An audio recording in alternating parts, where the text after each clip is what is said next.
Hello all, this is going to touch on some of the ideas and topics that we saw in section 2.1. It's going to focus on some of the key vocabulary, and it's going to give you two more examples of some of the stuff we saw from that section. So what I've got right here in front of us is the vocab, the primary vocab that we saw from this section. So the Cartesian coordinate system, the x-intercept, the y-intercept, the distance formula, and then the midpoint formula. And these are really the key vocab elements out of 2.1 that you'll want to focus your attention primarily on. These are the things that you'll hear me use in class, that you'll hear others use in class, and so it's a vocab that needs to kind of become second nature. And so I just very quickly want to go back over what each of these is. And then these last two, the distance formula and the midpoint formula, I want to do another example for. And so let's get right into it. The Cartesian coordinate system is a way of describing this object here. And so it's named after Rene Descartes, and it's a coordinate system in that it tells you a way of kind of identifying your position in the plane. And the plane is this fancy word for this kind of flat space that we're going to be drawing all of our graphs on. And so anytime you'll hear me say or another say the Cartesian coordinate system, they mean this x and y axis. And so those are vocab words that we saw in class. So the x-axis again is this horizontal line here.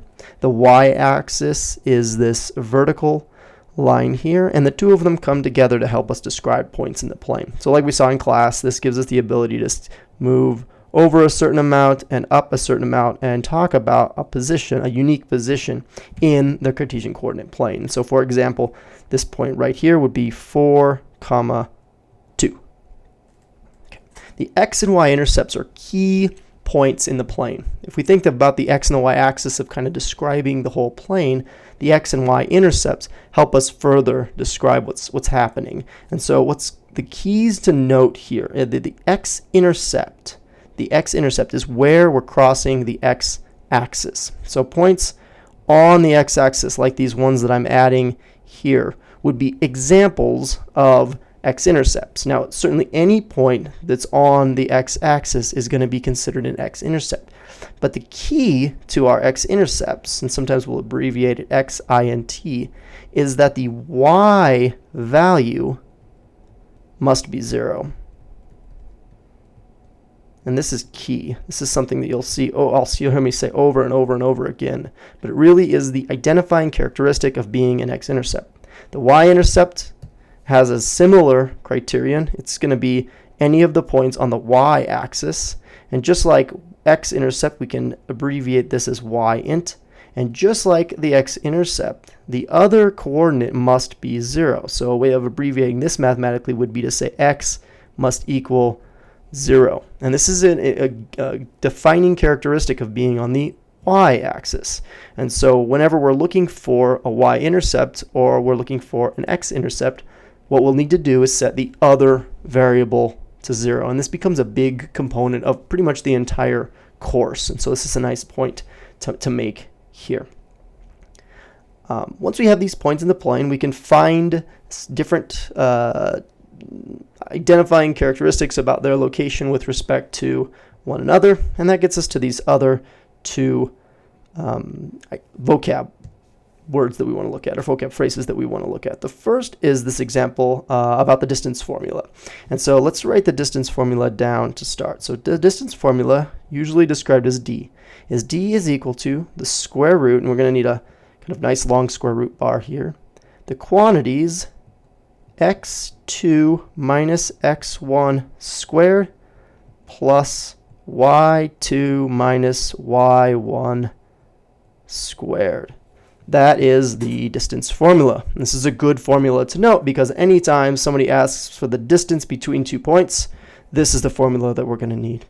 We can describe the points however we like. We can call this one x1 and this one y1, or this one x1 or this one y1, but once we make a decision of which point comes first, they need to be kind of coupled. And so just because, well, this one came first in just the way that I've written it here, so I'm going to choose to call this one x1, and then that forces that this one must be the y1, and then this will be the x2, and that'll force this to be our y2.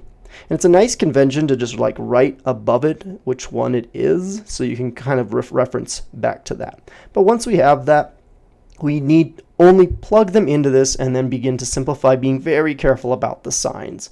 And so what this will give us is that the distance is equal to the square root of, and now we'll individually substitute these values in. So x2 comes first, so I've got that -1. And notice I brought this parenthesis along as well. Minus from the equation itself, and then I find the one that was connected to x1, which will be this 2, and I bring the rest of it along. And then the plus from the formula, I'm going to extend my square root bar just a little bit. y2 was this 3, again bringing that parenthesis along. The minus from the formula, and then the y1, which is this 1 here, and that'll be squared. And so from here, we'll want to simplify this very, very carefully. So we've got this is equal to, I bring the square root along, -1 minus 2 more gives me -3 squared, plus 3 minus 1 gives me 2 squared.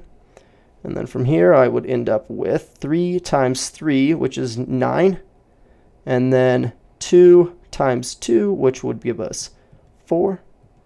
And then this leaves me with the square root of 9 and 4, which is 13. This not being a perfect square, I'm just going to leave it like this. If I was looking for an approximation, I could go ahead and evaluate this. As it stands, though, this is a perfectly fine answer, and this is what I'm going to say is my answer. So when somebody asks me what is the distance between this point 2,1 and this point -1,3, I would say it's the square root of 13. And if we needed to actually evaluate that number, or for example make something, we could go ahead and use a calculator to evaluate that to get an approximation. Moving forward, we're going to now look at a midpoint style question. Now, I've used some different points here than the ones before, but we certainly could use these points and find the midpoint and answer the question using them. But I'm going to start with some new ones. So now again, we're going to want to start finding the midpoint formula. Now the key word in here is point. Anytime you see the word point, we need to think an x, comma, y situation. And so the midpoint equation, I guess formula maybe is a better word for that, since this isn't going to have an equal sign, is going to look something like this. It's going to be a point.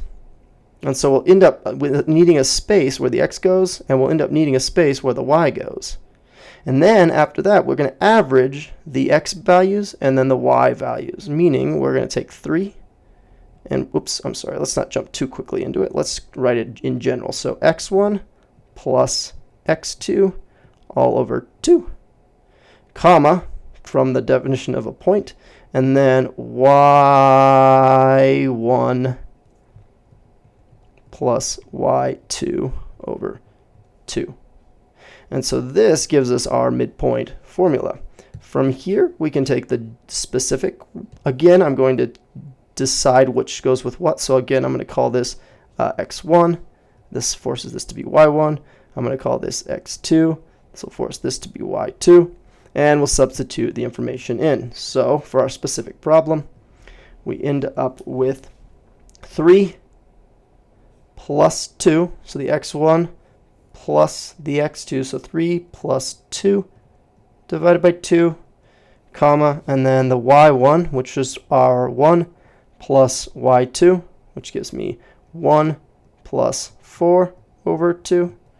And this is going to give us 3 plus 2, which is 5, over 2, comma, 4 plus 1, which is also 5 over 2. A happy coincidence, but certainly not something that will happen every time. This, though, is our midpoint between the two. Meaning, if we were to plot the point 3,1 and then the point 2,4, this point right here would be exactly kind of halfway between the 2 points, splitting the difference, or a midpoint. Cool. Here is a quiz, kind of going over these things we just talked about. First, I'd like you to plot some points, then use these 2 points here to answer the second 2 questions. So find the midpoint, just like we did in the video, find the distance, just like we did in the video, and then turn this in tomorrow. Thanks.